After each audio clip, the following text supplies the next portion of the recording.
Hai semuanya, apa kabar? Udah lama nggak ketemu sama gue di konten video panjang ya. Jadi di video kali ini intinya gue pengen ngebahas sebuah gamepad yang baru banget rilis. Dan menurut gue ini gamepadnya punya fitur yang menurut gue menarik banget sih. Dan ini dari Rexus ya, namanya Rexus Daxa SZ. Dan yang menariknya tuh price range-nya tuh masih sama kayak Daxa Borion dan juga Daxa Diron yang kemarin sempat gue review juga ya. Ini masih berada di level yang sama, cuman punya fitur yang menurut gue lebih menarik lagi daripada versi yang sebelumnya.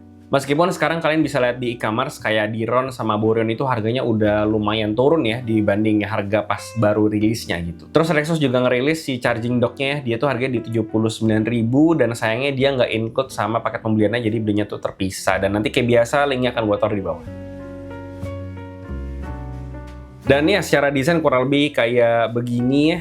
Di gue kebetulan dapat yang versi warna putih, dia ada aksen orange-nya di bagian pinggir analognya, dan ini fitur yang sangat menarik banget, jadi jangan sampai kelewatan, nonton terus video ini. Secara layout dia masih ngebawa layoutnya Xbox dan ergonomisnya pun juga mirip banget, jadi gue no issue ya sama ergonomisnya, ini enak-enak aja. Buat button layoutnya juga persis sama kayak Xbox, kalian bisa lihat sendiri face buttonnya. Terus untuk home, start, sama select-nya juga posisinya nggak aneh, oke-oke aja. Dia ada extra button juga di bagian belakang yang bisa kalian atur lewat kombinasi buttonnya, dan untuk placementnya pun juga enak ya, nggak aneh dan gampang di reach tapi nggak gampang kepencet juga. Terus di face buttonnya ini kan dia layout Xbox ya, cuma di bagian bawahnya tuh ada kayak semacam tuas ya, bisa digeser, dan kalau kita geser itu langsung berubah jadi Nintendo Switch layout. Ini tuh sebenarnya fitur yang udah ada di Daxa Diron ya, cuma Daxa Diron tuh lebih ribet, itu harus dibuka case-nya, diputer dari dalam baru bisa keganti. Sementara ini lebih gampang, tinggal ditarik tuasnya langsung keganti ke Nintendo Switch layout. Jadi fiturnya lebih diperbagus di sini. Terus untuk buttonnya semuanya udah mechanical, mulai dari bumper sampai ke trigger locknya juga dia punya fitur trigger lock. Terus di bagian D-pad-nya juga udah mechanical, cuman sayangnya di sini face buttonnya aja yang nggak mechanical. Dan jujur gue nggak tahu kenapa bisa kayak begini. Ini juga kejadian di Daxa Diron ya kalau nggak salah, dan mungkin ini kalau bisa gue kira-kira mungkin faktor limitasi hardware atau switch yang dipasang di sini ya. Gue nggak tahu apakah switch mechanical bisa digeser-geser kayak gini biar bisa dapat Nintendo Switch layout ya. Cuman untuk button yang tidak mechanical ini menurut gue tactile aja, enak-enak aja, dan gue juga nggak ada kendala ya selama pakai ini. Overall gue tuh suka banget sama si D-pad-nya ya, karena si D-pad-nya ini kembali lagi yang pertama dia udah mechanical dan setiap sisinya itu bener-bener tegas banget, jadi nggak ngawang-ngawang. Dan gue coba main Tekken 8, gue coba input EWGF ini pertama kali gue nge-record itu gue langsung bisa mulus, gue nggak perlu trial error dulu, gue nggak perlu harus penyesuaian dulu. Ini bener-bener enak banget D-pad-nya buat input EWGF tadi di game Tekken ya. Dan kalau kalian main game fighting juga dan kalian sering pakai D-pad, ini bakalan enak banget sih menurut gue. Terus triggernya juga udah Hall effect, dan berat dari si triggernya menurut gue cukup pas ya, nggak terlalu berat, nggak terlalu ringan juga. Buat main game balapan gue no issue ya, kayak gue main di Forza Horizon 5 di sini nggak ada masalah buat ngegas, buat ngerem dikit-dikit, buat ngegas dikit-dikit. Ini anak-anak aja menurut gue, no issue. Oh ya, terus di D-pad-nya itu ada fitur bisa diganti ya. Jadi kalau misalnya kalian pengen ganti ke bentuk yang berbeda, ya itu silakan aja. Ini sih selera aja menurut gue.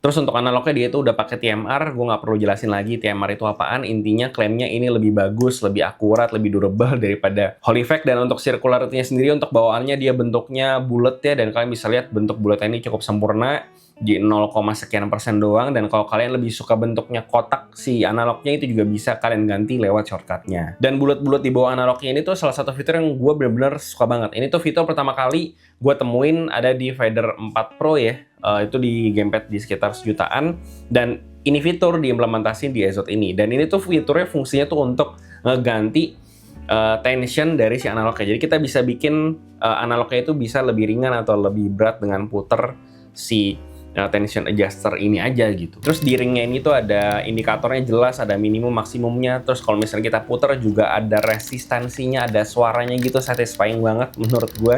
Dan fitur ini tuh sebenarnya udah coba diimplementasin sama Rexus di Daxa Diron. Tapi kalau di Daxa Diron itu kan kita harus ganti analog TMR-nya ya, kita ganti copot pasang ke yang lebih ringan, itu lebih ribet.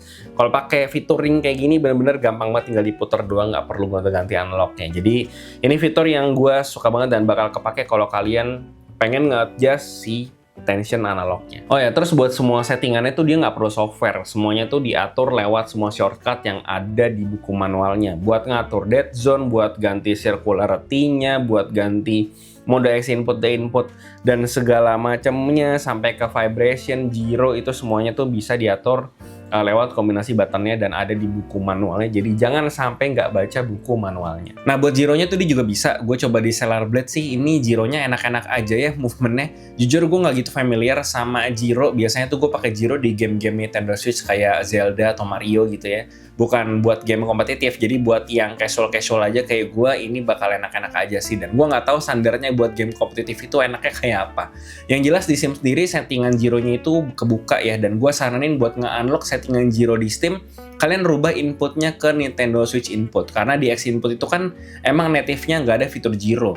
Adanya yang support native itu tuh di Nintendo Switch layout. Terus buat koneksinya tuh dia bisa wired, bisa Bluetooth sama dongle 2,4 GHz. Cara pairingnya gampang, itu ada tombol pairingnya. Terus cara ganti koneksinya itu bisa di bagian belakang ada switch-nya gitu ya. Bisa ditinggal digonta-ganti doang. Terus buat konektivitasnya itu dia bisa ke PC, laptop, Android, iOS, Nintendo Switch 1, Nintendo Switch 2, bahkan sampai Tesla pun juga bisa katanya Rexus gitu di buku manualnya. Dan overall buat koneksinya tadi Bluetooth sama di dongle-nya gue udah cobain. Gue itu lebih sering pakai mode Bluetooth kalau gue pakai gamepad biasanya, dan gue main game kayak Mafia Out Country dan game-game story mode yang lainnya itu gue no issue ya.